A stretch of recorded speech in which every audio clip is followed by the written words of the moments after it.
So if we're talking about significant levels of TBI, we're talking about situations where service members may need a lot of help managing their life. Most of these people were successfully independent prior to the injury, so making that shift in a relationship can be quite challenging, and it can lead to resentment, and it can lead to argument. In addition, both for PTSD and TBI, because of the reactivity that occurs, then there is a higher likelihood of growing difficulty or aggression or conflict within the relationship that may need to be managed.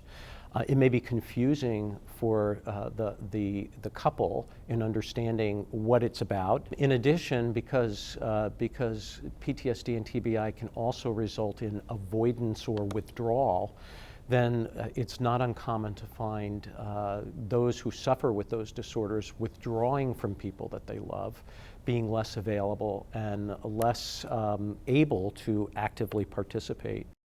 The best ways of helping couples when they're faced with managing with the challenges of PTSD and TBI is to start a conversation about what they understand about the illness, what their expectations are. Although we use terms like PTSD and TBI commonly in the population, most people really don't understand what those terms mean and what diagnoses of PTSD and TBI are. So reviewing the symptoms, explaining what the impact is and helping them get a better sense of it is really important.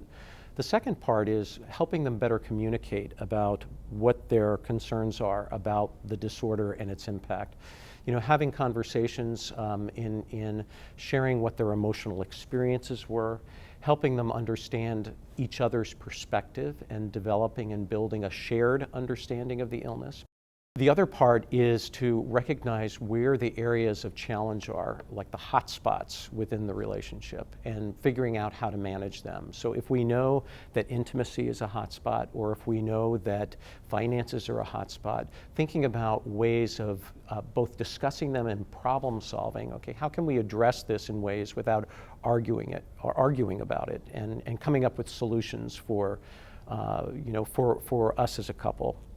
And then I think the other important thing is to infuse a certain sense of hopefulness within the relationship, recognizing the fact that these injuries and illnesses are real and they are impactful, yet many couples are able to move on given the impairments that they're faced with and continue to live their lives even with the long-term impact of those disorders.